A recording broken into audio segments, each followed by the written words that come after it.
21.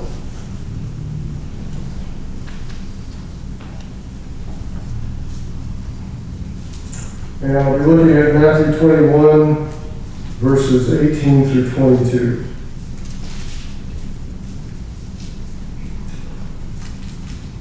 Jesus is in Jerusalem on his last week, and he is struggling to teach in his final days of life before he cannot teach his disciples any longer.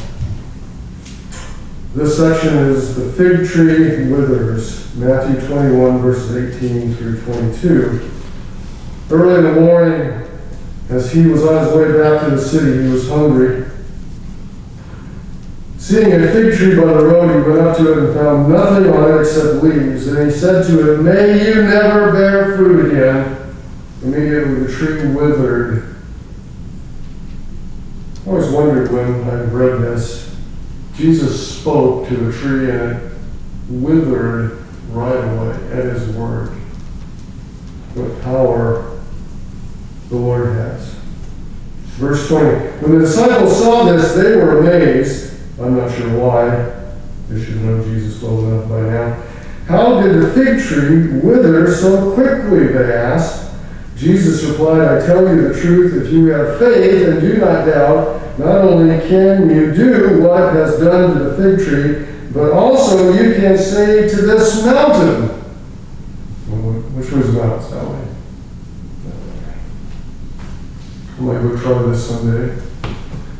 "Say to this mountain, go throw yourself in the sea, and it will be done." And this is what Jesus says in Psalm.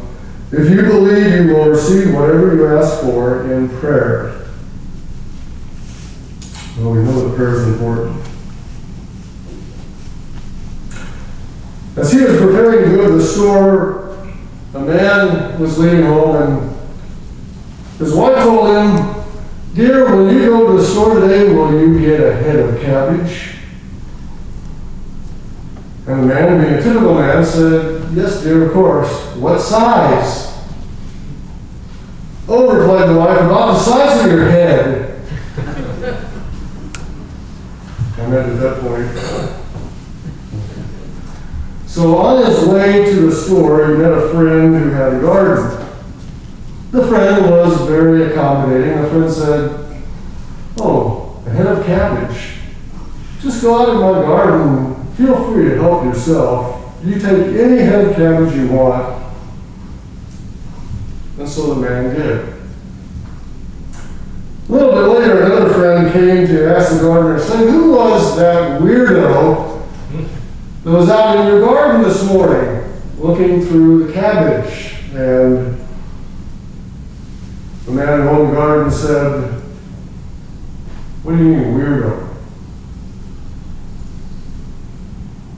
And the man said, "Well, he was out in his garden and he was taking off his hat and putting his hat on every cabbage to see if it fit."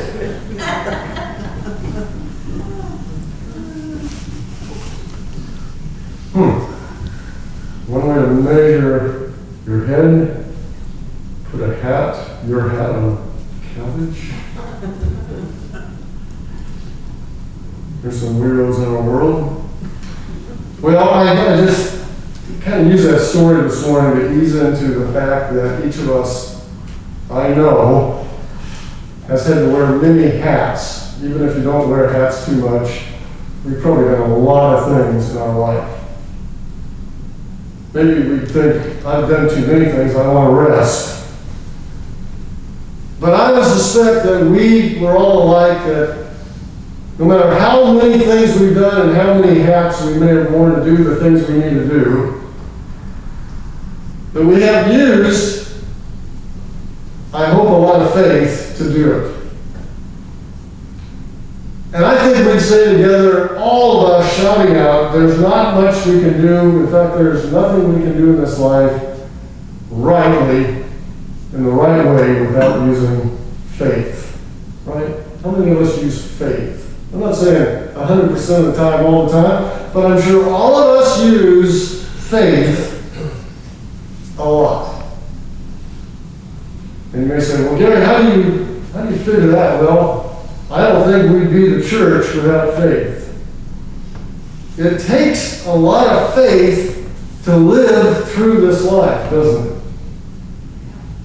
And we've all had to do it. We've all had to make choices about, how do I get through this now? How do I grapple with this issue? How do I get through this health concern? How do I deal with, I was going to say my kids.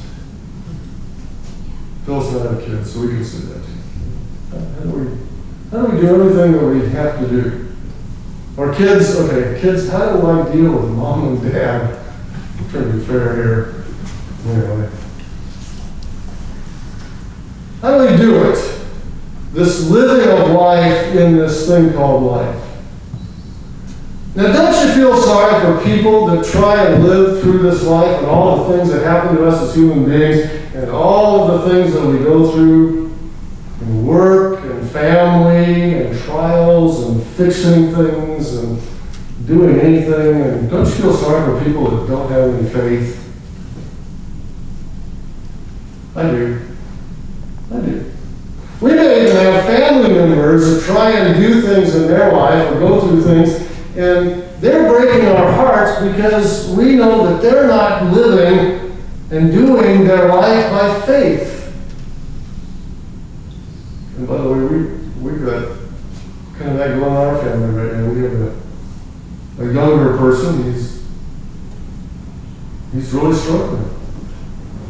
And we just wish that he could do his life with faith in Jesus. And it's sad when people try to get through life without Jesus and faith. And Jesus says here to these disciples who are dumbfounded that when Jesus speaks the faith of the Lord to this fig tree, and you'd think by now, 3 years, the disciples had haven't figured out who Jesus is, and they're still struggling, and they're amazed, it says, when Jesus speaks to the fig tree, and it suddenly, immediately withers. Now, that's a lesson in faith for people that should know, 12 in particular, that should know, and have been using faith all along. But it's also a lesson to us, isn't it? How many of us, and I'm not trying to put any of us, including myself, on the spot this morning, but how many of us could use a little bit more faith in our life?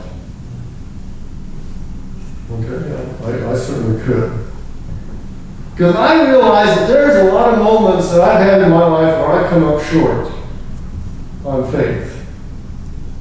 And one of the things I want to thank you all for is helping me in your love and support and prayers as my church family, giving me a lot of faith. You all are tremendous models of faith to Phyllis and I. You show us the way to have more. Now, you may not know that, you may know that, you may say, oh yeah, thank you, I try, but thank you. That's why we need each other. That's why this church is built. That's why our church is so important in this community, and why we're so important to each other and to the Lord, is because each of us, God has given the grace and the power and the understanding and the wisdom and the Holy Spirit to be models of faith. I mean, what happens here at Davisville United Methodist Church when there's a need? What happens here at Davisville when there's a sickness? What happens when there's a death? We come together, we love, we support, we like to eat, we like to feed families, and do all the good things that are necessary to sustain life and say we care and we love you. And then that's giving faith to those who need it. Giving maybe the greatest gift of all. When I get to the end of my life, when you get to the end of your life, we all find out how much faith we really have. And how much faith we've given. And when we stand before the Lord someday, I think it's not going to be a measure of how much we have on earth or how many important possessions that we may have accumulated. I think what God is going to say is what Jesus says here, trying to teach the disciples that faith is the glue that holds everything together. If we only believe, that's what he says in verse 22.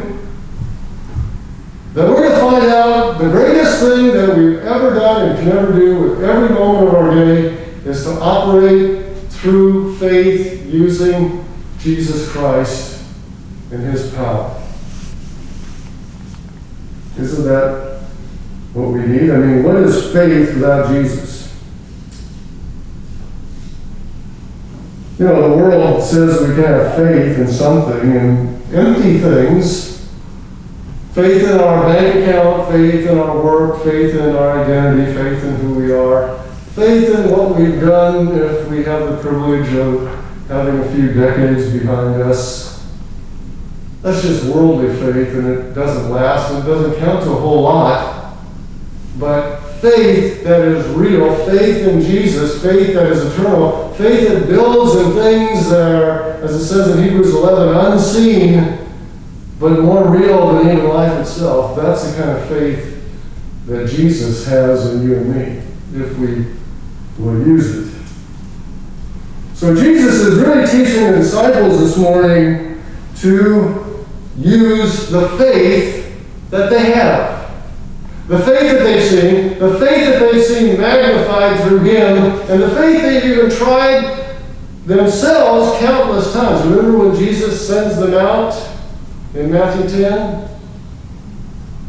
And he sends them out in Luke 72. There's a few more disciples than the 12 in Luke, but he sends them out and they come back and they're amazed of what they can do in Jesus' name. Because they've decided that they're going to live by faith. And that's the challenge this morning as we close our time together. How are we going to live? How are we going to live today, tomorrow? You know, I'm guilty sometimes. I'm guilty of trying to live on my own power, on my own understanding, on my own, I'll call it wisdom, but maybe it's lack of wisdom. I try to live myself my way. When I know better as a Christian that I need to live Jesus' way. Maybe I put Jesus in the back seat and I put myself in the front seat and I'm raring to go. Don't want to do that. That's when I've gotten myself in trouble. When I don't operate by faith in the Lord. So Jesus says, if you have your Bible, we can look at this. We try to unwrap this a little bit this morning. Verse 21, Jesus replies, he's talking to his disciples. I think he's talking to me. I think he might even be talking to you. I tell you the truth. I mean, I tell you what's real. I tell you what really is. That's what Jesus is saying here. If you have faith, So first of all, we need faith. But Jesus says you need the right kind of faith. I need the right kind of faith. It just is not empty faith in the things of this world, which is easy to have and which the world constantly tells us that's what we need to believe in. No, don't believe in worldly faith-based things that are not really solid spiritually or solid and last. The things that we may treasure, the worldly things we treasure. Don't have that kind of faith, but if you have faith, and the second part of this is do not doubt. Don't question it. Don't question, oh Jesus, I don't think I can do this. I don't think I can believe. I don't think my faith is good enough yet. You know, I don't know enough of the Bible, or I don't pray enough, or whatever our excuses are, and we haven't measured up. It's not about that. It's about just trusting that God can do more than you think he can do, or than I think he can do. Even though we're Christians, even though we're in church, we could still have greater faith, can't we? If we but believe. So much so, not only can you do what was done to the fig tree, Jesus said, I did it, but you can too. But also, you can say to this mountain, go throw yourself in the sea, and it will be done. He doesn't say, well, maybe you can do it if you build up your faith, or if you get the right teacher, or if you do this or that, whatever work it might be, no, you can't do it. You can't do it. And finally, verse 22, if you believe, you will receive whatever you ask for in prayer. Have you noticed that prayer seems to turn on faith, turn on our relationship with greater ampage with God, get us sure about ourselves and our relationship with what we can do in this world through Jesus Christ? How many of us are better people because we've been a Christian for a while? I'm not talking about what we, the little bumps. I'm talking about, have we made some progress as the Lord has directed us, as we trusted in Him, as we've had faith enough to go forward, as we've taken a vocation? I'm not necessarily talking about your job, but just who you are and being a Christian and deciding, I'm going to live for you, Jesus, I'm going to live for others, and I'm going to do your will, O Lord. And for the most part, it works great.